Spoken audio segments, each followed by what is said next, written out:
ဖခင်ကိုကျွန်တော်ကိုးကွယ်တဲ့အခါမှာဘယ်လိုကိုးကွယ်တယ်အရေးကြီးထိုဖခင်ကဆရာသမားလောက်ပဲကျွန်တော်ကိုးကွယ်သလားထိုဖခင်ကကျွန်တော်တို့ရဲ့ပရောဖက်လောက်ပဲကျွန်တော်ကိုးကွယ်သလားထိုဖခင်ကဖခင်ဖြစ်တယ်လို့သိမှတ်တယ်ကိုးကွယ်သလား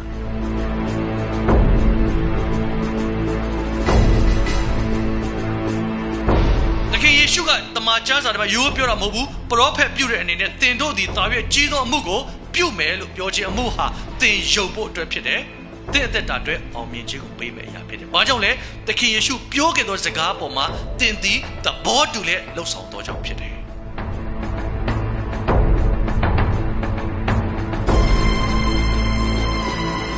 ယုံကြည်သူတွေကိုသူ့ရဲ့တပည့်တော်တွေကိုသခင်ယေရှုကသင်ပေးလိုက်တဲ့အရာဟာယုံပြီးတော့ပြောပါယုံပြီးတော့ပြောပါယုံပြီးတော့ပြောပါပြောရင်ပြောတဲ့အတိုင်းဖြစ်မယ်လို့ပြောလာတဲ့စကားဟာသင်နဲ့ကျွန်တော်အတွက်ကောင်းချီးမင်္ဂလာမဟုတ်ဘူးလားလို့ပြောချင်တယ်။လက်တလောကိုရောနဲ့မှားလို့ခံရတဲ့အပြစ်ဆိုရင်လေအဲ့ဒီအပြစ်ကိုကိုရောခွင့်လို့အောင်မှာဖြစ်တယ်ဟာလေလုယာ။ဒါမှငါကခံရတဲ့ဘုရားသခင်ရိုက်နေတာအဲ့စကားကိုပြောရင်လေဘုရားသခင်ကငါတို့ရိုက်အောင်မှာပဲဒီကောရိုက်တဲ့အပိုင်းမှာဘုရားကဝါသနာပါတဲ့ဘုရားမဟုတ်ပါဘူးပြောချင်တယ်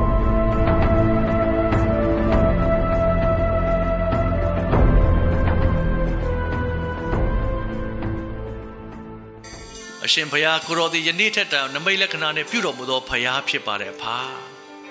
ကိုရှင်နာမသည်ကဘာဆက်ဆက်ပုံကြည့်ပါစေ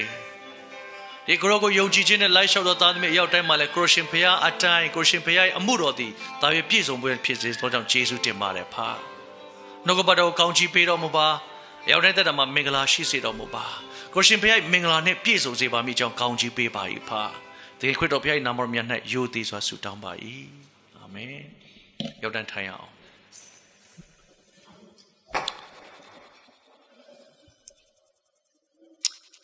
ကျန်ခဲ့တဲ့3ရက်ကအခွင့်အရေးတစ်ခုရလို့ဟောပြောပွဲတစ်ခုသွားတက်တယ်အဲ့ဒီဟောပြောပွဲကသူတို့ကုမ္ပဏီရဲ့ကောင်းတဲ့အကြောင်းတွေကိုကျမ်းမာရေးရှုထောင့်နဲ့ပတ်သက်ပြီးမှစကားပြောကြတယ်သူတို့ရဲ့ပြင်ဆင်ထားတဲ့အစားအသောက်ပေါ့ဒီအစားအသောက်ကကျမ်းမာရေးနဲ့ကိုက်တယ်ဆိုတဲ့အကြောင်းကိုသူတို့ပြောကြတဲ့အခါမှာဘယ်ကစပြောလဲဆိုတော့ဝမ်းမြောက်သောပြည့်စုံသောလူတစ်ယောက်ဖြစ်ဖို့ရန်အတွက်ဆိုတဲ့စကားနဲ့စပြီးတော့ပြောပါတယ်ဝမ်းမြောက်ခြင်းပါတယ်ပြည့်စုံခြင်းပါတယ်လူတစ်ယောက်ဆိုတဲ့အကြောင်းပြောပါတယ်ဝမ်းမြောက်ခြင်းလို့ပြောလာတဲ့အခါမှာစိတ်ပိုင်းပါတယ်ဝိညာဉ်ပိုင်းပါတယ်ကိုယ်ကာယပိုင်းပါတယ်လို့ပြောလာပြီးတော့မှစိတ်ပိုင်းဆိုတဲ့အပိုင်းမှာလည်းသူတို့ရှင်းပြတာတစ်မျိုးကိုယ်ကာယလို့ပြောလာတဲ့ခါမှာတစ်မျိုးဝိညာဉ်ပိုင်းလို့ပြောလာတဲ့ခါမှာလည်းတစ်မျိုးဖြစ်ပြီးတော့မှဒါတွေအားလုံးရမှာပဲတည်ပြောပါတယ်ဆိုတာ ਨੇ ဆုံးသွားတယ်ဒါတွေအားလုံးရမှာတည်ပြောပါတယ်ပြီးတဲ့ခါမှာ symbol လူတွေ100လောက်ရှိတယ် symbol လူ1ယောက်တက်လာတယ်တက်လာပြီးတော့မှဒီဆေးဒီအစားအသောက်ပေါ့နော်ဒီအစားအသောက်ရဲ့ကောင်းမြတ်ခြင်းကိုသူပြောပြပြီးတော့မှသူအကြီးကျယ်ကောင်းတဲ့အကြောင်းတဏှာလုံးလုံးသူစကားပြောသွားတဲ့အခါမှာအောက်ကလူတွေအသေးချကြည့်တယ်နားထောင်လောကကလူတွေကသူတို့ရဲ့အောင်မြင်ခြင်းကိုဘာနဲ့ပြောတယ်လဲဆိုတော့အောင်မြင်သောသူကိုတက်တည်ပြပြီးပြောသွားတာဖြစ်တယ်အောင်မြင်သောသူကိုထွက်ပြီးတော့မှစကားပြောခိုင်းတာဖြစ်တယ်အဲ့ဒီຢာတွေကိုစဉ်းစားတဲ့အခါမှာသူတို့ဘယ်ကရတာလဲလို့တေချာစဉ်းစားလို့အသင်းတော်ကရသွားတာဖြစ်တယ်လောကကအသင်းတော်နောက်မှာနေပြီးတော့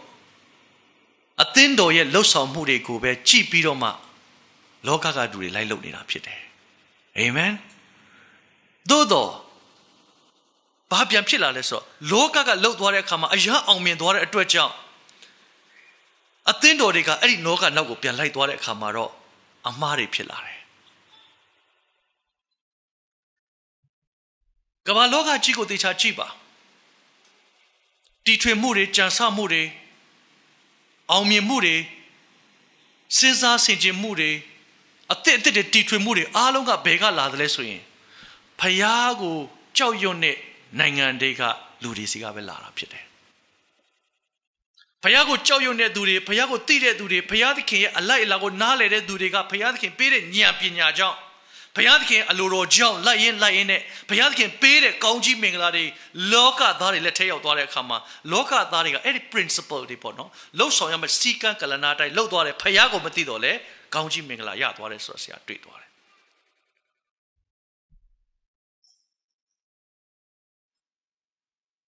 ဒီနေ့ဘုရားကိုကျွန်တော်ကိုးကွယ်တဲ့အခါမှာဘယ်လိုကိုးကွယ်သလဲအရေးကြီးတယ်ထိုဘုရားကဆရာသမားလောက်ပဲကျွန်တော်ကိုးကွယ်သလားထိုဖယားကကျွန်တော်တို့ရဲ့ပရောဖက်လောက်ပဲကျွန်တော်ကိုးကွယ်သလားထိုဖယားကဖယားဖြစ်တယ်လို့သိမှတ်လျက်ကိုးကွယ်သလားအရေးသိကြီးတယ်တခင်ယေရှုကပေတရုကိုမေးတယ်ပေတရုကိုမေးတာမဟုတ်မသူ့တပည့်တော်ကြီးမေးတယ်မင်းတို့ကငါ့ကိုဘယ်လိုထင်တယ်လဲတဲ့မင်းကငါ့ကိုဘယ်လိုထင်ပေတရုကပြောတယ်ကိုတော်ကအသက်ရှင်တော်မူသောထာဝရဘုရားသားတော်ဖြစ်တယ်လို့ပြောတဲ့အခါမှာမင်းပြောတဲ့စကားဟာတဲ့ကောင်းကင်ကဖခင်တော်ကဖွင့်ပြသောကြောင့်နားလည်ရတဲ့စကားဖြစ်တယ်ဟာလေလုယာဒီနေ့ကျွန်တော်တို့ဘုရားကိုကိုးကွယ်တယ်လို့ပြောလာတဲ့အခါမှာဘုရားသခင်သည်ဘုရားသခင်ဖြစ်သောကြောင့်သခင်ယေရှုသည်ကျွန်တော်ရဲ့သခင်ဖြစ်သောကြောင့်အဲ့ဒီသခင်ကိုယုံကြည်လက်ခံလျက်အသက်တာမှာအကျွတ်မဲ့ဝန်ခံတဲ့အသက်တာနဲ့လိုက်လျှောက်တဲ့အသက်တာဖြစ်ဖို့အရေးကြီးတယ်တမိုင်းတွေကပြောခဲ့ပြီးဖယားနောက်ကိုလိုက်တဲ့သူတွေဟာထူးဆန်းသောသူတွေဖြစ်တယ်ခရစ်တော်အကြောင်းကိုပြောတဲ့သူတွေကကဘာကြီးကိုမှောက်လန်သောသူတွေဖြစ်တယ်တဲ့တမန်ကျမ်းစာပြောတယ်တဲ့သက်တာမှာခရစ်တော်ကဲ့သို့ပြုဖို့ရန်အတွက်အလိုတော်ရှိတဲ့ဖယားဖြစ်တယ်တာ၍ကြီးသောအမှုကိုလည်းပြုဖို့ရန်အတွက်သခင်ယေရှုကိုယ်တိုင်ကပရောဖက်ပြုခဲ့ပေးသားဖြစ်တယ်သခင်ယေရှုကတမန်ကျမ်းစာထဲမှာရိုးပြောတာမဟုတ်ဘူးပရောဖက်ပြုတဲ့အနေနဲ့သင်တို့ဒီတာ၍ကြီးသောအမှုကိုပြုမယ်လို့ပြောခြင်းအမှုဟာသင်ယုံဖို့အတွက်ဖြစ်တယ်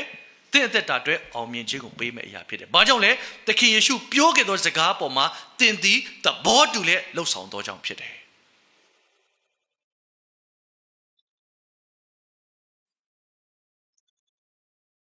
သခင်ခရစ်တော်ကယနေ့တည်းတိုင်နမိတ်လက္ခဏာနဲ့ပြုတော်မူသောဖခင်ဖြစ်တယ်ယနေ့တည်းတိုင်အသက်ရှင်တော်မူသောဖခင်ဖြစ်တယ်ယနေ့တည်းတိုင်ကျွန်တော်ရဲ့ပြဿနာများကိုရှင်းပေးတဲ့ဖခင်ဖြစ်တယ်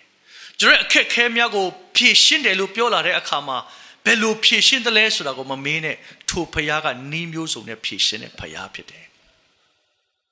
တော့တက်တဲ့ခံချက်တွေကိုကျွန်တော်ရှေ့မှာပလင်ပေါ်မှာတင်းပြီးလာပြောကြတဲ့အခါမှာဖြစ်ပုံတွေကမတူဘူးဒါပေမဲ့မဆာသွားတဲ့အမှုကတော့အောင်မြင်ခြင်းတွေကိုလမ်းလျှောက်လာတယ်ဆိုတော့ကျွန်တော်တွေ့လာတယ်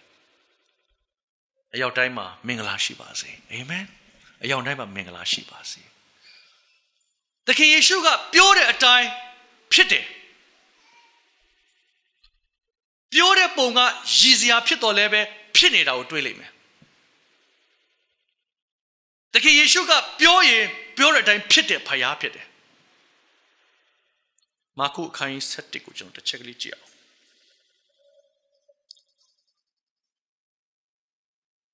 မာကု7အငယ်32ကိုဖတ်လာတဲ့အခါမှာမာကု7အငယ်32ကိုနက်ဖြန်နေ့၌ဘေသနိရွာမှပြန်စဉ်တွင်စာမွတ်တော်မူ၏အရွက်နှင့်ပြည့်စုံသောသင်္ဘောတဖန်ပေကိုအဝေးကမြင်လျင်သင်္ဘောတဖန်သည်ဆွတ်သောအချိန်ကာလမရောက်သေးသောကြောင့်ထိုအပင်၌အသီးကိုတွေ့ကောင်းတွေ့လိမ့်မည်ဟုကြွသွား၍ရောက်သောအခါအရွက်ကိုသာတွေ့တော်မူသည်ဖြစ်သောယခုမှစ၍အစင်မပြတ်သင်၏အသီးကိုအဘယ်သူမျှမစားစေနှင့်ဟုမိန့်တော်မူ၏တပည့်တော်တို့လည်းကြားတယ်အငယ်20ကိုဆက်ဖတ်မယ်နတ်နဲ့အချိန်တွင်လမ်း၌သွားကြစဉ်သင်္ဘောတဖန်ပင်သည်အမြင့်မှစ၍တွေ့ချောက်လျက်ရှိသည်ကိုမြင်ကြ၏ပေတရုသည်တတိယလျင်အရှင်ဘုရားကြည်တော်မူပါကျိန်တော်မူသောသင်္ဘောတဖန်ပင်သည်တွေ့ချောက်ပါပြီတကားဟုရှောက်လေ၏ယေရှုကလည်းစကားပြောလာပြီ application သခင်ယေရှုကနီးလန်းကိုစပေးလာပြီကိုတော်အသက်တွေကိုပေးတာဖြစ်တယ်အခုနီးလန်းကိုပေးတာဖြစ်တယ်ဘာပြောလဲဆိုတော့ယေရှုကလည်းသင်တို့သည်ဘုရားသခင်ကိုယုံကြည်ခြင်းရှိကြလော့ဘုရားသခင်ကိုယုံစမ်းပါသခင်ယေရှုကပြောတယ်ဘုရားသခင်ကိုယုံစမ်းပါငါအမှန်ဆိုသည်က စကလုံးအမှန်ကိုမင်းတို့ထပ်ပြောမယ်ပြောတဲ့အခါမှာဘာပြောလဲ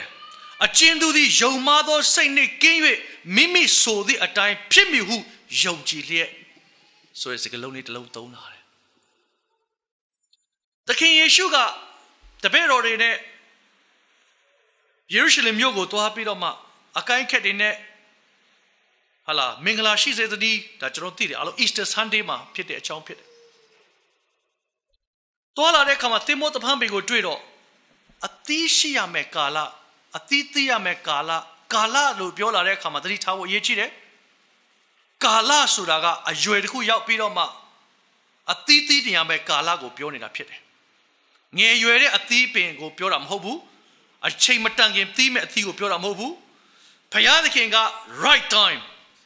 အချိန်ရောက်ပြီးဆိုတဲ့ကာလမှာအသီးသီးနေတာကိုမြင်ခြင်းနဲ့ဘုရားဖြစ်တယ်အသီးသီးဖို့ရတဲ့ကဘာကြီးကိုဖန်ဆင်းထားတဲ့ကာလဖြစ်တယ်အဲ့ဒီအချိန်မှာသွားကြည့်တော့အသီးမတွေ့ဘူးတဲ့အရွက်ကိုသာတွေ့တယ်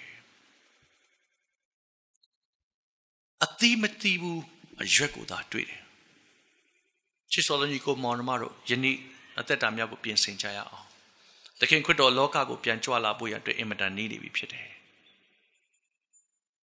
ငါယုံကြည်ခြင်းတွေ့ပါဦးမလားမင်းတို့ရဲ့ယုံကြည်ခြင်းငါတွေ့ရပါဦးမလားဆိုတဲ့နှုတ်ကပတ်တော်ဟာဒီနေ့သင်တို့အတွက်တုန်လှုပ်စရာဖြစ်ကောင်းဖြစ်ရလားလို့မေးချင်တယ်ဒီသခင်ခရစ်တော်ဘုရားကြွလာခြင်းကိုကျွန်တော်မျှော်လင့်ကြတဲ့အခါမှာကျွန်တော်နှလုံးသားစိတ်လှုပ်ရှားခြင်းနဲ့မျှော်သလားစဉ်းစားဖို့ရည်ကြည်တယ်ကိုယ့်ရဲ့လုပ်ငန်းထဲမှာကိုပင်ပန်းနေသလားကိုယ့်ရဲ့လုပ်ငန်းထဲမှာကိုခက်ခဲနေသလားဘုရားရှင်ကသင်ကိုအသီးသီးဖို့ရကာလတစ်ခုမှာပေးတဲ့ကာလမှာသင်အသီးသီးဖို့မြင်ဖို့ရည်ကြည်တယ်ဒါကတခဏအဲ့ဒီအသီးမသီးတဲ့အတွက်ကြောင့်နဲ့ဘယ်တော့မှမသီးနဲ့တော့ဆိုပြီးတော့မှစကားပြောလိုက်တယ်အစင်မပြတ်အသီးကိုအဘယ်သူမှမစားစေဟုမိန့်တော်မူတဲ့အတိုင်းပြောလိုက်တဲ့အခါမှာတပည့်တော်ရဲ့ကြားပြီးတော့မှနောက်တရက်မှရောက်တဲ့အခါမှာတဲ့ဘေးနာဖြတ်သွားတော့သင်္ဘောတဖန်းပင်မှာဘာအသီးမှမရှိဘူးအသီးမရှိတဲ့အပြင်တွေးချောက်ပြီးတော့မှအပင်ကပျက်စီးခြင်းနဲ့ရောက်သွားတယ်ဆိုတွေ့တယ်တပည့်တော်တွေကလန့်သွားတယ်ဘယ်လိုဖြစ်တာလဲကိုတော့ဘယ်လိုဖြစ်တာလဲငါပြောမယ်မင်းတို့ဘုရားကိုယုံစမ်းပါကွာဟာလေလုယာဒီနေ့ကျွန်တော်တို့ဘုရားကိုယုံတဲ့ညီကိုမော်နှမတွေဟုတ်လားမဟုတ်ဘူးလားထာဝရဘုရားကိုကျွန်တော်ရဲ့သခင်နေရာမှာကျွန်တော်ယုံကြတယ်ထာဝရဘုရားသည်ကျွန်တော်ရဲ့ဘုရားဖြစ်တယ်လို့ဝန်ခံကြတယ်ဘုရားသည်တတ်နိုင်တော်မူသောအနန္တတကုရှင်လို့ကျွန်တော်ဝန်ခံကြတဲ့အခါမှာထိုဘုရားကိုယုံကြည်ခြင်းနဲ့နံပါတ်1စရမှာဖြစ်တယ်ပြီးတဲ့အခါမှာသခင်ယေရှုကဘာပြောလဲဆိုတော့ငါအမှန်ကန်ဆိုသည်ကအကျဉ်သူသည်ယုံမှားသောစိတ်နဲ့ကင်းပြီးတော့မှပြောပါတဲ့ဟာလေလုယာပြောပါယုံကြည်သူတွေကိုသူ့ရဲ့တပည့်တော်တွေကိုသခင်ယေရှုကသင်ပေးလိုက်တဲ့အရာဟာယုံပြီးတော့ပြောပါယုံပြီးတော့ပြောပါယုံပြီးတော့ပြောပါပြောရင်ပြောတဲ့အတိုင်းဖြစ်မယ်လို့ပြောလာတဲ့စကားဟာသင်နဲ့ကျွန်တော်အတွက်ကောင်းကြီးမင်္ဂလာမဟုတ်ဘူးလားလို့ပြောချင်တယ်ကပ္ပဦးကျမ်းခိုင်း1ကိုကြည့်တဲ့အခါမှာကပ္ပဦးကျမ်းခိုင်း1မှာဘုရားသခင်ဖန်ဆင်းခြင်းအကြောင်းကိုပြောတယ်။ကောင်းပြီအဲ့ဒါလေးမသွားခင်မှာစာလံ33ကိုကျွန်တော်သွားမယ်။စာလံ33မှာပြောလဲဆိုတော့အငယ်6ကနေစဖတ်33ခုမြောက်သောစာလံအပိုင်ငယ်6ထာဝရဘုရား၏နှုတ်ကပတ်တော်အားဖြင့်မိုးကောင်းကင်ကို၎င်းနှုတ်တော်အသက်အားဖြင့်မိုးကောင်းကင်တစားများကို၎င်းဖန်ဆင်းတော်မူ၏။သမုတ်တရားရေကိုစုဝေးစေ၍နည်းနည်းသောသမုတ်တရားကိုလည်းလုံခြုံရာအရပ်တို့နဲ့တူထားတော်မူ၏ထာဝရဘုရားကိုမြေကြီးတစ်ပြင်လုံးကြောက်ရွံ့စေလောကီနိုင်ငံသားအပေါင်းတို့သည်ယိုသေးလေးမြတ်ကြစေအကြောင်းမူကားထာဝရဘုရားမွတ်ဆို၍မွတ်ဆိုသည့်အတိုင်းဖြစ်၏အမိန့်တော်ရှိ၍မိန့်တော်မူသည့်အတိုင်းလည်းတည်လျက်နေ၏ဘုရားသခင်ကလောကကြီးကိုဖန်ဆင်းတဲ့အခါမှာစัจ java လာကိုဖန်ဆင်းတဲ့အခါမှာနှုတ်တော်အတွက်ကိုအသုံးပြုပြီးတော့မှနှုတ်တော်အတွက်ကိုအသုံးပြုပြီးတော့မှစကားပြောခဲ့တယ်ဖယားမပြောတာမဖြစ်ဘူးဆိုတော့သိထားဖို့ရည်ကြီးတယ်ဖယားပြောတာအလုံးဖြစ်တယ်ဖယားမပြောတာတခုမှမဖြစ်ဘူးဒါကိုကျွန်တော်သိရမယ်ဖယားပြောတာကဖြစ်တယ်ဖယားမပြောတာကိုဖြစ်သလားဆိုတဲ့မေးခွန်းကကျွန်တော်တို့သိရည်ကြီးတယ်ဒီခါလေးမှာ ဖယားမပြောတာတခုမှမဖြစ်ဘူးဖယားပြောတာပဲဖြစ်တယ်ဟာလေလုယာဒါကြောင့်မို့လို့ကပ္ပဦးကျအခန်းကြီး1မှာဘုရားရှင်ကအခန်းငယ်3ကိုရောက်လာတဲ့အခါမှာဖန်ဆင်းခြင်းနဲ့ပတ်သက်ပြီးတော့မှအလင်းနဲ့အမှောင်အလင်းကိုဖြစ်စေတဲ့ပိုင်းခြားတယ်ဆိုတဲ့အကြောင်းအခန်းငယ်3မှာတွေ့လာတယ်အခန်းငယ်6ကိုရောက်လာတဲ့အခါမှာလဲရေအလယ်၌မိုးမျက်နှာချက်ရေချင်းကွာဖို့ရန်အတွက်ပြောလာတယ်အခန်းငယ်9ကိုရောက်လာတဲ့အခါမှာမိုးကောင်းကင်ယေရှုဝဲခြင်းနဲ့ကုန်းပေါ်ခြင်းကိုပြောလာတယ်အခန်းငယ်7ကိုရောက်လာတဲ့အခါမှာမြက်ပင်နဲ့စပါးသီးဖြစ်စေသောစပါးပင်တွေကိုဖြစ်စေတဲ့မျိုးစေ့ပါတဲ့အပင်လို့ပြောပါတယ်သိချာနားထောင်ပါနော်မျိုးစေ့ပါတဲ့အပင်တွေကိုဖြစ်စေတယ်ဘုရားကနှုတ်တော်အတွက်နဲ့ဖန်ဆင်းတဲ့အရာတွေကိုကျွန်တော်တို့တွေ့တဲ့အပြင်အခန်းငယ်14ကိုရောက်လာတဲ့အခါမှာနေ့ညကိုပိုင်းခြားတဲ့အလင်းအိမ်တည်းဟူသောဟလာမိုးကောင်းကင်မျက်နှာချက်နဲ့အလင်းအိမ်တည်ဖို့ရန်အတွက်နေနဲ့လကိုဖန်ဆင်းတယ်အငယ်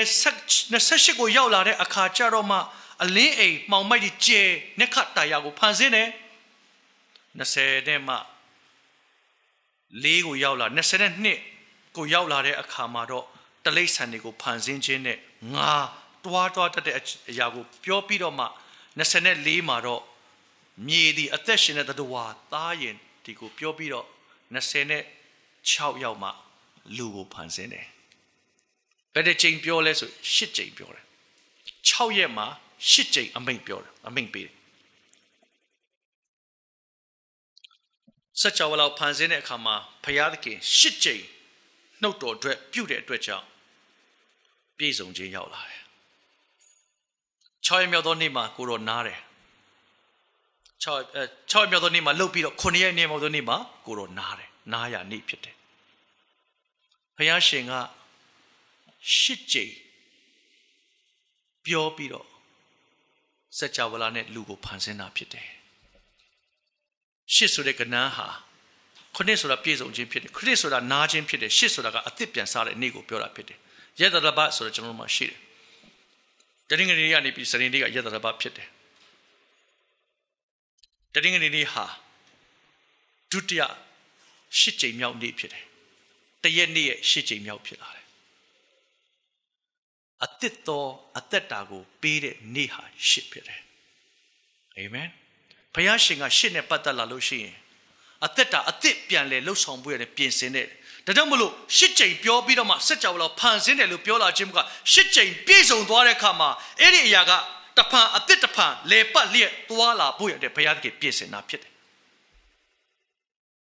ဘုရားသခင်ကပြောတဲ့အရာအလုံးဖြစ်တယ်ဘုရားမပြောတာတခုမှမဖြစ်ဘူးဆိုတော့ကျွန်တော်ဒီနေ့ယုံကြည်သူတွေသိဖို့အရေးကြီးတယ်ဘာကြောင့်လဲဒီနေ့ကျွန်တော်တို့ကိုဘုရားသခင်ကယုံကြည်ခြင်းနဲ့စကားပြောစေခြင်းသောကြောင့်ဖြစ်တယ်ယုံကြည်ခြင်းနဲ့စကားပြောခြင်းနဲ့လို့ပြောလာတဲ့အတွက်ကြောင့်ဘုရားသခင်ကကျွန်တော်တို့အသက်တာမှာနှုတ်ကပတ်တော်ပေါ်မှာတည်ပြီးတော့မှနှုတ်ကပတ်တော်မှာယုံကြည်ပြီးတော့မှနှုတ်ကပတ်တော်ရဲ့စကားလုံးကိုရပြီးမှကျွန်တော်အသက်တာမှာတွာလာဖို့ရတဲ့ဖြစ်တယ်ယောဟန်ခန်းကြီး1ကိုကျွန်တော်ကြည့်တဲ့အခါမှာနှုတ်ကပတ်တော်လို့ပြောလာတဲ့အတွက်ကြောင့်နှုတ်ကပတ်တော်အသက်ရှင်နေဆိုတဲ့အကြောင်းကိုယောဟန်ခန်းကြီး1မှာပြောတယ်သခင်ယေရှုကဘာတူလဲကမ္ဘာမြေကြီးကိုဖန်ဆင်းတဲ့အထက်မှာထိုဖယားနှုတ်ကပတ်တော်ဒီလည်းပါတယ်ဘာဦးချန်ခန်းကြီးယောဟန်ခန်းကြီးကိုကြည့်ရအောင်ယောဟန်ခန်းကြီး1ငယ်1ကိုကြည့်အောင်အစာဦးနဲ့နှုတ်ကပတ်တော်ရှိနှုတ်ကပတ်တော်ဒီဖယားသခင်နဲ့အတူရှိနှုတ်ကပတ်တော်ဒီလည်းဖယားသခင်ဖြစ်တော်မူ၏နှုတ်ကပတ်တော်ဒီအစအဦးနဲ့ဘုရားသခင်နဲ့အတူရှိတော်မူ၏နှခါပြောတယ်ဘုရားသခင်နဲ့အတူရှိတဲ့နှခါပြောပါတယ်ပြီးတဲ့အခါမှာထိုနှုတ်ကပတ်တော်ဒီခတ်သိမ်းသောအရာတို့ကိုဖန်ဆင်းတော်မူ၏ဖန်ဆင်းတော်မူခြင်းနဲ့ကင်းလွတ်လျက်ရှိသောအရာတစ်စုံတစ်ခုမျှမရှိဖခမည်းတော်ရဲ့ပြောဆိုခြင်းသခင်ယေရှုရဲ့နှုတ်ကပတ်တော်အပြင်ပြောဆိုခြင်းအမှုဟာအရာခတ်သိမ်းဖြစ်တယ်လို့ပြောခြင်းတယ်တခုမှမကြံဘူးတဲ့ကိုတော်ပြောတဲ့အရာအလုံးဖြစ်လာတယ်ဟာလေလုယာ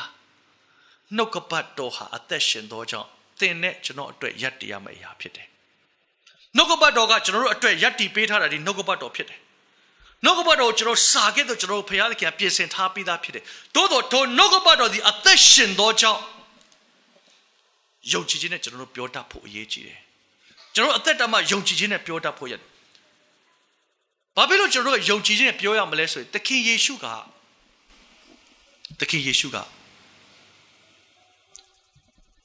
သူပြောခဲ့တဲ့စကားတွေကိုနှလုံးသွင်းပြီးတော့သူပြောခဲ့တဲ့စကားတွေကိုနှလုံးသွင်းပြီးအဲ့ဒီပုံစံအတိုင်းယုံကြည်ခြင်းနဲ့ပြောရင်ပြောတဲ့အတိုင်းဖြစ်တယ်လို့သခင်ယေရှုကတင်နေတာဖြစ်တယ်စိတ်ထင်နဲ့ရှောက်ပြောဖို့မဟုတ်ဘူးလို့ပြောတာလည်းဖြစ်တယ်ဒီခါလေးမှာစိတ်ထင်နဲ့ထီပေါက်ပါစေဆူတောင်းရင်ဖခင်မပေးပါဘူးဖခင်မပြောထီပေါက်မယ်လို့မပြောဘူးနှုတ်ကပတ်တော်ထဲမှာရှိတဲ့အလိုတော်အားလုံးကိုကျွန်တော်သိနှုတ်ကပတ်တော်အလိုတော်အတိုင်းစကားပြောဘုရားသခင်အလိုလုံးမှာဖြစ်တယ်။ဘာဖြစ်လို့လဲ။သခင်ယေရှုပြောခဲ့တဲ့အရာတွေအားလုံးကိုသခင်ယေရှုသည်ယစ်ပရောဟိတ်မင်းကဲ့သို့ဖခင်ကြီးရဲ့ညာဘက်မှာနေပြီးကျွန်တော်တို့ဆက်လျှောက်ပေးနေမှာဖြစ်တယ်။ဆရာရဲ့ဆယ်မြောက်သိန်းကနှုတ်ကပတ်တော်ဝင်ခါတဲ့အခါမှာတခုကျွန်တော်ရတယ်။ဘာရတယ်လဲဆိုတော့သခင်ယေရှုသည်တဲ့အမှုပြီးပြီလို့ပြောသွားတယ်လေဝါခတိုင်းမှာတခြားနားထောင်နော်အဲ့ဒီအဆင့်လေးကသူတို့ကိုထပ်ပြီးတကားဖွင့်ပေးမယ့်အရာဖြစ်တယ်သခင်ယေရှုသည်လက်ဝါးကတိုင်မှာအမှုပြီးပြီလို့ပြောသွားတယ်သခင်ယေရှုကဒီကနေ့ထိုင်ပြီးနားနေသလားတဲ့မိကွန်းကနားလားမနာဘူးအလုတ်ဆက်လုပ်နေတယ်လောကနဲ့ပတ်သက်လို့စာတန်ကိုနိုင်ခြင်းအမှုနဲ့စာတန်ခေါင်းကိုခြေခြင်းအမှုနဲ့လောကနဲ့ပတ်သက်တဲ့အရာအလုံးပြီးသွားပြီလို့ပြောတာဖြစ်တယ်အာမင်အဲ့ဒီထဲမှာတင်လို့ရှိတယ်လောကနဲ့ပတ်သက်တဲ့အရာအလုံးအတွက်ကောင်းကြီးမင်္ဂလာလောကနဲ့ဆိုင်တဲ့အရာအလုံးကိုတင်တို့ကိုပြန်ရဖို့ရတဲ့ဘုရားသခင်ကကောင်းကြီးမင်္ဂလာပြည့်စုံဖို့သခင်ယေရှုအမှုပြီးပြီအာမင်ချိန်ချင်းမရှိတော့ဘူးအောင်မြင်ခြင်းအလုံးဘုရားသခင်ပြင်ဆင်ပြီးပြီဝိညာဉ်နဲ့ဆိုင်တဲ့အရာအလုံးကိုဘုရားသခင်ကခရစ်တော်အဖြစ်ပြင်ဆင်ပေးပြီးပြီဖြစ်တယ်လောကနဲ့ဆိုင်သောအရာမှာယေရှုသည်အမှုပြီးပြီဖြစ်တယ်ဒါပေမဲ့ဟေဘရဲကိုကြည့်အောင်ဟေဘရဲအခန်းကြီး4ကိုကျွန်တော်တစ်ချက်ကလေးကြည့်ချင်တယ်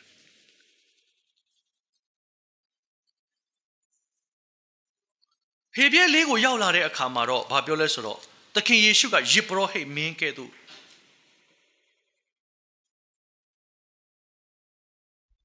အငယ်14မှာပြောပါတယ်ယခုမူကားကောင်းကင်ဘုံထဲသို့ကြွဝင်တော်မူသောယစ်ပရောဟိတ်မင်းကြီးအကြီးဒီဟုသောဖျားသခင်၏သားတော်ယေရှုသည်ငါတို့၌ယစ်ပရောဟိတ်မင်းဖြစ်သောကြောင့်ငါတို့သည်ဝန်ခံခဲ့ပြီးသောအရာ၌တည်ကြည်ကြကုန်အပ်ထိုငါတို့ယစ်ပရောဟိတ်မင်းသည်ငါတို့ခံရသောဆင်းရဲဒုက္ခများကြောင့်မကျင်နိုင်သောသူမဟုတ်ငါတို့ခံရသည့်ဤသူအမျိုးမျိုးသောစုံစမ်းနှောက်ယှက်ခြင်းကိုခံဘူးတော်မူသောသူဖြစ်တော်မူ၏တို့ရာတွင်ဒုစရိုက်အပြစ်နှင့်ကင်းလွတ်တော်မူ၏ယစ်ပရောဟိတ်မင်းဖြစ်တဲ့ဖခမည်းတော်ရဲ့လက်ရာဘက်မှာထိုင်ပြီးတော့မှသူ့ရဲ့အလုပ်ကကိုရောကျွန်တော်သားကယုံကြည်ခြင်းနဲ့ကိုရောကိုယုံလျက်နှုတ်ကပတ်တော်အတိုင်းစကားပြောလျက် confession နှုတ်တော်အတွက်အတိုင်းအလုပ်လုပ်နေပါတယ်ကျွန်တော်ကဖခမည်းတွေဘေးမှာနေပြီးဖခင်သခင်ကိုစကားပြောပေးနေတယ်ခရစ်တော်ကဆုတောင်းပေးနေတယ်ခရစ်တော်ကလှုပ်ဆောင်ပေးနေတယ်ဒါကြောင့်မလို့သူ့ရဲ့အာမခံချက်ကိုစဉ်းစားတဲ့အခါမှာသင်အသက်တာမှာဖခင်စကားကိုရပြီးတော့အဲ့ဒီစကားနှုတ်တော်အတွက်အတိုင်းပြောပါဟာလေလုယာအဲ့ဒီအရာကဟာသင်အတွက်တကိုးဖြစ်တယ်အဲ့ဒီအရာဟာသင်အတွက်တစ်ပင်ကို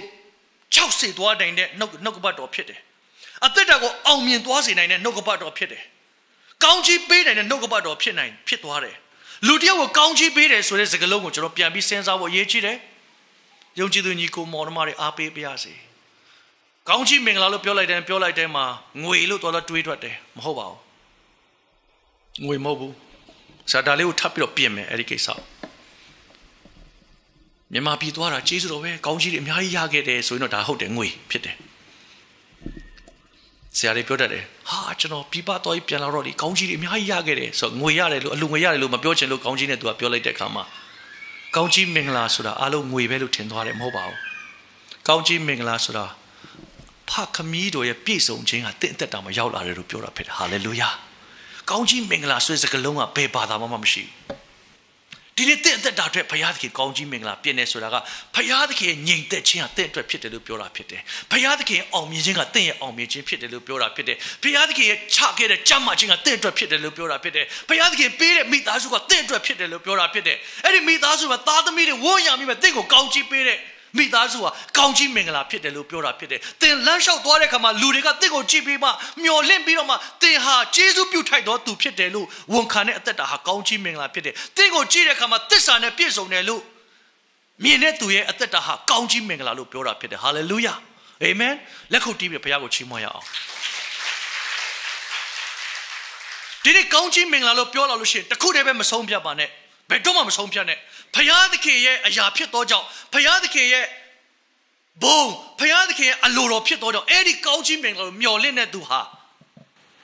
ပြောထွက်လျက်ကောင်းကြီးကိုယူသွားပါလို့ဆရာပြောချင်တယ်နတ်နဲ့တိုင်းဘုရားသခင်ဖန်ဆင်းသောကြောင့်ထိုဘုရားကိုကောင်းကြီးပေးကြလို့ဒီနေ့မနေ့အစိုးရထားလာတဲ့အခါမှာသင်ကောင်းကြီးပေးပြီးထားသလားအားပေးခြင်းနဲ့မိခင်တွေသူတို့ကလေးတွေပါနေ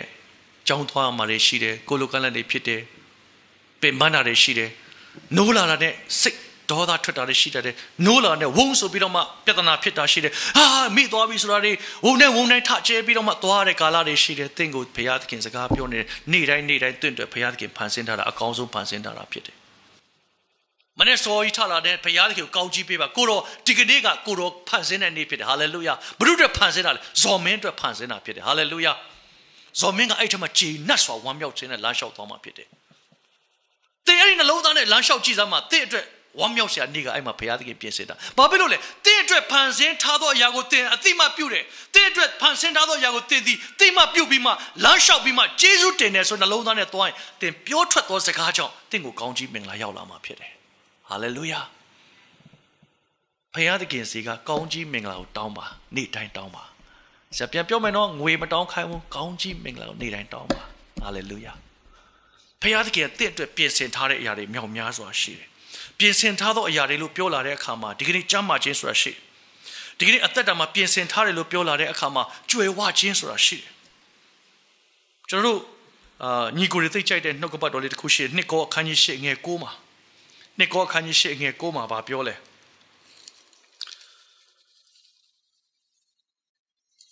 ဲနှစ်ကော8 9ငါတို့သခင်ယေရှုသည်စီးစိမ်ရှိတော်လဲဆင်းရဲတော်မူခြင်းအပြင်သင်တို့သည်စီးစိမ်ရှိစေခြင်းကသင်တို့အတွက်ကြောင့်ဆင်းရဲခံတော်မူသောကျေးဇူးတော်ကိုသင်တို့သိကြ၏ဘယ်လိုဝန်ခံမလဲမနေ့ဆိုရောက်လာတယ်ကိုရောကျွန်တော်အတွက်ဆင်းရဲခံပေးပြီးကျွန်တော်ကြွယ်ဝဖို့ဖြစ်တယ်ဟာလေလုယာအဲ့ဒါဘုရားစကားမဟုတ်ဘူးလားအဲ့ဒီဘုရားစကားမှာသင်ယုံပြီးတော့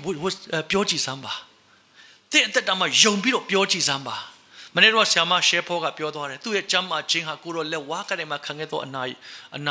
ကိုရောလက်ဝါးကတည်းကတန်ချစ်တော်အဖြစ်ကျမအနာပြောက်တယ်အကျဉ်းယုံဝန်ခံလာတယ်ဝန်ခံတဲ့အခါမှာဘာဖြစ်လဲသိလားဝန်ခံတဲ့အခါမှာဗဇက်ကပြောရတယ်ဝန်ခံတဲ့အခါမှာဗဇက်နဲ့ပြောလို့ရှိရင်နားကကြားတယ်နားကကြားတဲ့အခါမှာနားကဘာဖြစ်လဲသိလားအုံနောက်ထဲမှာရောက်လာတယ်အုံနောက်ကအသိမှပြုတ်လာတဲ့အခါမှာနှလုံးထဲမှာရောက်လာတယ်အဲ့ဒီနှလုံးထဲမှာရောက်လာတဲ့အခါမှာတင့်ကိုအထိုအလုတ်ကအလုတ်လုတ်တာဖြစ်တယ်အာမင်တော့ပြောထွက်ခြင်းအမှုဟာရှက်စရာမဟုတ်ဘူးလုံးဝမရှက်နဲ့ဘုရားရဲ့ဂတိတော်ကိုပြောထွက်ပါဘာကြောင့်လဲထိုဂတိတော်အဖြစ်စัจ java လာကိုဖန်ဆင်းခဲ့တာဖြစ်တယ်ဖခင်မီးတော်ကလောကကြီးကိုမဖန်ဆင်းခင်တည်းကအုံနောက်ထဲမှာအကုန်ရှိပြီးသားဖြစ်တယ်သူ့ရဲ့အကြံစီအားလုံးကိုဒီမှာပြင်ဆင်ထားပြီးမှ1 2 3 4 5 6 8ပြီးပဲပြီးနားပြီသူကပြည့်စုံခြင်းနဲ့ရောက်သွားတာဖြစ်တယ်ဒီနေ့တင့်အတွက်ပြောထွက်ခြင်းကိုဘုရားသခင်အလိုတော်ရှိတယ်နှုတ်ကပတ်တော်ကိုပြောတတ်ဖို့အရေးကြီးတယ်နှုတ်ကပတ်တော်အတိုင်းကျွန်တော်ဝန်ခံတတ်ဖို့အရေးကြီးတယ်အဲ့ဒီဝန်ခံခြင်းကတင့်ကိုအောင်မြင်ခြင်းကိုပေးလာမှာဖြစ်တယ်ရန်သူကိုပြောတဲ့အခါမှာယေရှုနာမနဲ့ပေါင်းထပ်တတ်ဖို့အရေးကြီးတယ်ဘာဖြစ်လို့လဲသခင်ယေရှုကတင့်ကိုစာတန်ကိုနိုင်ရသောအခွင့်ကိုပေးထားပြီးသားဖြစ်တယ်အနာရောဂါဆိုးအတွက်နာခြင်းဝေဒနာကိုကျွန်တော်ကြည့်တဲ့အခါမှာနှစ်ပေအခန်းကြီး24မှာဘာပြောလဲသင်တို့အပြစ်ရှိသမျှအတွက်ငါသည်ဖြေရှင်းပေးပြီးတော့မှအနာရောဂါအတွက်လက်ဝါးကင်မခံတာချစ်တာအဖြစ်အနာပြောက်လျက်ရှိတယ်နှစ်ခုပြောပါတယ်အပြစ်ကိုလည်းဖြေရှင်းပေးတယ်ဆိုအပြစ်ကိုဖြေရှင်းပေးတယ်လို့ပြောလာတဲ့အခါမှာကျွန်တော်ရဲ့အပြစ်ကျွန်တော်မားခဲ့တယ်ဆိုရင်အဲ့ဒီမားခဲ့တဲ့အပြစ်တွေအားလုံးအတွက်အဲ့ဒါကငရဲသွားတဲ့အပြစ်ကိုပြောတာမဟုတ်ဘူးမှတ်ထားပါလက်တလောကိုရောနဲ့မှားလို့ခံရတဲ့အပြစ်ဆိုရင်လေအဲ့ဒီအပြစ်ကိုကိုရောခွင့်လို့အောင်မှာဖြစ်တယ်ဟာလေလုယာဒါမှငါကခံနေရတယ်ဖခင်သခင်ရိုက်နေတာ အဲ့စကားကိုပြောရင်လည်းဘုရားသခင်ကငါတို့ရိုက်အောင်မှာပဲဒီကောင်ရိုက်တဲ့အပိုင်းမှာဘုရားကဝါသနာပါတဲ့ဘုရားမဟုတ်ပါဘူးလို့ပြောချင်တယ်မတတ်တာလို့ရိုက်ရတာပါသင်ဘဝမှာတည်တည်မျောလင့်လျက်ဘုရားရှင်ကိုတော့စကားကိုကျွန်တော်နားထောင်မဲ့စကားဘုရားသူဖြစ်တယ်ကိုတော့စကားနဲ့ကျွန်တော်သွားမဲ့သူဖြစ်တယ်ကိုတော့စကားတိုင်းကျွန်တော်ပြောမှာဖြစ်တယ်ဒါကြောင့်မလို့သူကသင်မောတဖားမိကိုတွေ့တဲ့အခါမှာတခင်ယေရှုကပြောလေဒီအသီးနောက်နှစ်ဘယ်သူမှမစားနဲ့တော့ဘယ်သူမှမစားနဲ့တော့အဲ့စကားကိုဘယ်သူကနားထောင်လဲအပင်ကနားထောင်တယ်တဘာဝကကိုတော့စကားကိုနားထောင်တယ်ဒီကနေ့ချစ်စွာသောညီကိုမောင်နှမတွေကျွန်တော်အသက်တာမှာအောင်မြင်ခဲ့တဲ့ကာလတွေရှိလိမ့်မယ်စိတ်ထက်ပြန်ကြတဲ့ကာလတွေရှိလာတတ်တယ်ဘုရားရှင်ကတင့်ကိုချီးမြှောက်ခြင်းနဲ့ဘုရားဖြစ်တယ်နှုတ်ကပတ်တော်ကိုပြောပါအာမင်နှုတ်ကပတ်တော်ကိုပြောပါနှုတ်ကပတ်တော်ဘာနဲ့ပြောမလဲယုံကြည်ခြင်းနဲ့ပြောပါနှုတ်ကပတ်တော်ဘာနဲ့ပြောမလဲယုံကြည်ခြင်းနဲ့ပြောပါထမြောက်ချမ်းအခန်းကြီး4လောက်ရောက်လာတဲ့အခါမှာမဖတ်တော့ထမြောက်ချမ်းအခန်း3 4ပေါ့အဲ့လောက်ရောက်လာတဲ့အခါမှာမောရှေကိုဘုရားသခင်ကခေါ်ပြီးတော့မှအေဂုတုပြည်ကိုမင်းပြန်သွားပါတဲ့အသက်80ရှိပြီအသက်80ဆိုတာ तू ကအသက်120မှာတည်တာ哦ဆို80ဆိုတော့ तू ကဇာယာအရွယ်ရောက်သွားပြီပေါ့တွတ်လက်အချိန်တော့မဟုတ်တော့ပါဘူးယူပါယောနေပါစပျောက်လာတဲ့ကာလပေါ့ငါကတော့အရန်တက်ကြွပြီးတော့မှအီဂျစ်ပြည်သားအေဂုတုပြည်ကိုတတ်တယ်အေဂုတုစစ်သားကိုတတ်တဲ့အထိစိတ်တက်ကြွခဲ့တဲ့သူဖြစ်တယ်သို့တော့ရေတရောရဲ့သူ့ရဲ့ယောကမကြီးရဲ့အကောင်နေနဲ့သူ့ကိုဘာမှပြန်မပြောနိုင်တဲ့အကောင်နေကြားထဲမှာသူနေတော့ပြောနေအဆင်ပြေနေဟဲ့ကောင်မင်းညင်နေတုံနေရိုက်လိုက်အကောင်နေကသူ့ကိုဘာစကားမှပြန်မပြောအဲ့ဒီအချိန်မှာဘုရားသခင်သူ့စကားပြောတာဖြစ်တယ်စိတ်တက်ကြတဲ့အချိန်မှာဘုရားစကားပြောတာပါအောင်မြင်နေတဲ့အချိန်မှာဘုရားပြောတာမဟုတ်ကိုတော့ကျွန်တော်ဘယ်လိုသွားရမလဲတဲ့ကိုတော့ကကျွန်တော်ခိုင်းနေဆိုတော့ကျွန်တော်ဘယ်လိုတက်တည်ပြရမလဲမင်းလက်ထက်မှာပါရှိတယ်လေလှန်တန်ရှိပါတယ်ဗမာလိုကလှန်တန်အင်္ဂလိပ်ဟိုစားပေါ့တောင်ဝေးပေါ့ဗမာလိုကလှန်တန်လို့ရေးထားတယ်လှန်တန်ရှိတယ်ချလိုက်မွေဖြစ်သွားတယ်အမီးကကင်လိုက်လှန်တန်ပြန်ဖြစ်လာတယ်ပြီးအဲ့ဒါနဲ့သွားသုံးခုသူ့ကိုပြောပါတယ်ဘုရားရှင်ကစကားပြောရင်ပြောတဲ့အတိုင်းအလုပ်လုပ်တဲ့ဘုရားဖြစ်တယ်အာမင်အဲ့ဒီလန်ဒန်နဲ့ပဲနောက်ထပ်နှစ်ပေါင်း40ဘုရားရှင်ခိုင်းတာအားလုံးသူလုပ်သွားတာဖြစ်တယ်ဘာပြောချင်တာလဲဘုရားပေးထားတဲ့ဂတိတော်ကိုကင်ပြီးလမ်းလျှောက်သွားတဲ့သူအသက်တာဟာအောင်မြင်တော်သူဖြစ်တယ်လို့ပြောတာဖြစ်တယ်ဆုံးရှုံးခြင်းနဲ့မှရောက်နေတဲ့ညီကိုမောင်နှမတွေတင့်ကိုဘယ်တော့မှဆုံးရှုံးခြင်းနဲ့မှဘုရားသခင်မထားဘူးဟာလေလုယာဘုရားသခင်ဂတိတော်ကိုပြန်ပေးတဲ့ဘုရားဖြစ်တယ်ဂတိတော်ကိုရအောင်ရှာဖို့အရေးကြီးတယ်ဂတိတော်ကဘုရားသခင်ကကျွန်တော်အတွက်ဘာပေးထားလဲကျွန်တော်အတွက်ဘုရားသခင်ဘာပေးထားခရစ်တော်ပြောတဲ့စကားအားလုံးကတင့်အတွက်ကောင်းချီးမင်္ဂလာဖြစ်ဖို့ရတယ်ဖြစ်တယ်ဟာလေလုယာသိယုံပါယုံကြည်ခြင်းနဲ့ပြောပါယုံကြည်ခြင်းနဲ့ပဲပြောထွက်ပါယုံကြည်ခြင်းနဲ့ပဲအလုပ်လုပ်ပါဘာကြောင့်လဲသိရဲ့နှုတ်မှာဘုရားသခင်ကတကူကိုထည့်ပေးမှဖြစ်တယ်ဘာကြောင့်လဲအဲ့နှုတ်တော်ထဲမှာနှုတ်ကပတ်တော်ပါတော့ကြောင့်ဖြစ်တယ်နှုတ်ကပတ်တော်ကအောင်မြင်ခြင်းကိုပေးမှဖြစ်တယ်ညီမငယ်တယောက်ခရုစိတ်မှာနော်ကျန်ခဲ့တဲ့4နှစ်လောက်ကမှတ်မိလိမ့်မယ်4နှစ်တော့မကပါဘူး5 6နှစ်လောက်ကတက်တိခံတယ်ခရစ်တော်ရသွားပြီးတော့သူတက်တိခံတယ်ငိုပြီးတက်တိခံတယ်ကျမသာကြိုတင်ပြီးတော့ခရစ်တော်ကိုရမယ်ဆိုရင်တဲ့သူအလာလမ်းမှာမရင်းတော့အချင်းမခံရဘူးဆိုတဲ့ဟာမှတ်မိသလားမသိဘူးနော်သူလမ်းမှာသူ့ကိုပွဲစားကမရင်းချင်တယ်သူဘာမှမတွန်းနိုင်မတွန်းလာနိုင်ဘူးတဲ့ဒီကနေ့မြလာကြည့်စမ်းပါတဲ့ယေရှုနာမကိုသူကောင်းသဘောပေါက်သွားတယ်ဟာလေလုယာယေရှုနာမရဲ့တကူကြီးခြင်းကိုသူသဘောပေါက်သွားတဲ့အခါမှာသူ့ရဲ့တသက်ခံချက်လေးကဝမ်းနည်းစရာဖြစ်ပေမဲ့အောင်မြင်ခြင်းခြေလှမ်းကိုလှမ်းသွားတာဖြစ်တယ်အာမင်ဒီနေ့တဲ့အတွက်ဝမ်းနည်းစရာဆိုတဲ့တဘာဝမောရှိကဲ့သို့ဝမ်းနည်းခြင်းထဲမှာဆုံးရှုံးခြင်းထဲမှာရှိနေပေမဲ့တင့်ကိုဒီကနေ့ပြန်ပေးမဲ့အရာဟာပြောထွက်ခြင်းပဲဖြစ်တယ်ဘယ်လိုပြောမလဲယုံကြည်ခြင်းနဲ့ပြောဖို့ဖြစ်တယ်ဒါကြောင့်မလို့နှုတ်ကပတ်တော်သည်အသက်ရှင်နေဆိုတင်ယုံပါဒုတိယတစ်ချက်ယုံကြည်သောကြောင့်အဲ့ဒီနှုတ်ကပတ်တော်ကိုအတီးပြုတ်ပေးမှာက သခင်ယေရှုသည်တင့်အတွက်ယေပရောဟိတ်မင်းအရာမှာထားလက်ဖခမည်းတော်ညာဘက်မှာနေလျက်တင့်အတွက်သူကအတီးပြုပေးမှာဖြစ်တယ်။သင်ကယုံကြည်ခြင်းနဲ့ပြောဖို့ဖြစ်တယ်။အဲ့ဒီယုံကြည်ခြင်းနဲ့ပြောတဲ့အရာကိုပြည့်စုံအောင်လုပ်ပေးမှာကသခင်ခရစ်တော်ကဖြစ်တယ်။ဒါကြောင့်မလို့ဘာပြောလဲသင်တို့ဒီငါပြုသောအမှုကိုပြုမယ်။တာ၍ကြီးသောအမှုကိုပြုမယ်ဆိုတာဟာသခင်ခရစ်တော်ရဲ့မဆာခြင်းကြောင့်ဖြစ်တယ်။တဲ့တဲ့တာမှာဖြစ်ပြီလားလို့ကျွန်တော်ကမေးချင်တယ်။မဖြစ်သေးရင်လုပ်ပါလို့ပြောချင်တယ်။လောကကြီးက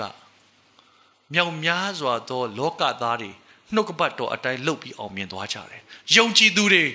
ဂျေဇုတော်ထဲမှာပဲပတ်ချလေလိုက်ပြီးတော့ဂျေဇုတော်တွေကမထွက်တဲ့ခါမှာဘာမှလှုပ်ဆောင်ခြင်းမလာတော့လှုပ်ဆောင်ခြင်းဆိုတာကဂျေဇုတော်ပေါ်ရပ်ပြီးတော့မှဖျားပေးတဲ့ကောင်းကြီးမင်္ဂလာပေါ်မှာရပ်ပြီးပြောတဲ့စကားဖြစ်တယ်။အာမင်။ချမ်းသာခြင်းတွေကျွန်တော်ပြောတတ်ဖို့အရေးကြီးတယ်။ချမ်းသာခြင်းတွေကျွန်တော်ပြောတတ်ဖို့အရေးကြီးတယ်။ငွေကြေးအတွက်ပြောတတ်ဖို့အရေးကြီးတယ်။မိသားစုတွေကျွန်တော်ပြောတတ်ဖို့အရေးကြီးတယ်ကျွန်တော်အိမ်တော်တွေအတွက်ပြောတတ်ဖို့အရေးကြီးတယ်ကျွန်တော်သားသမီးတွေနဲ့ကောင်းချီးပေးတတ်ဖို့သားသမီးတွေအတွက်ကောင်းချီးပေးတဲ့သူတွေဖြစ်လာတတ်ဖို့အရေးကြီးတယ်ဘာကြောင့်လဲဖခင်သခင်ကတင့်ကိုရွေးထားတာကဘာကြီးကိုမှောက်လှန်ဖို့ဖြစ်တယ်အာမင်ကဘာကြီးကိုမှောက်လှန်တယ်ဆိုတဲ့နေရာမှာလက်နဲ့ကင်ပြီးတိုက်တာမဟုတ်ထာဝရဖခင်ရဲ့ဂတိတော်သည်ကျွန်တော်အသက်တာမှာပြည့်စုံတဲ့သခင်ယေရှုသည်ယေပရောဟိတ်မင်းအရာမှာနေလေပြည့်စုံခြင်းကိုပြောမှဖြစ်တော့ကြောင့်ထိုစကားကိုကျွန်တော်ပြောတာဖြစ်တယ်နှုတ်တော်အတွက်ကိုပြောခြင်းအဖြစ်ဒါ၍ကြီးသောအမှုကိုကျွန်တော်ပြုရအောင်အာမင်ရောက်တဲ့ဘုရားရှင်ကောင်းကြီးပေးပါစေလို့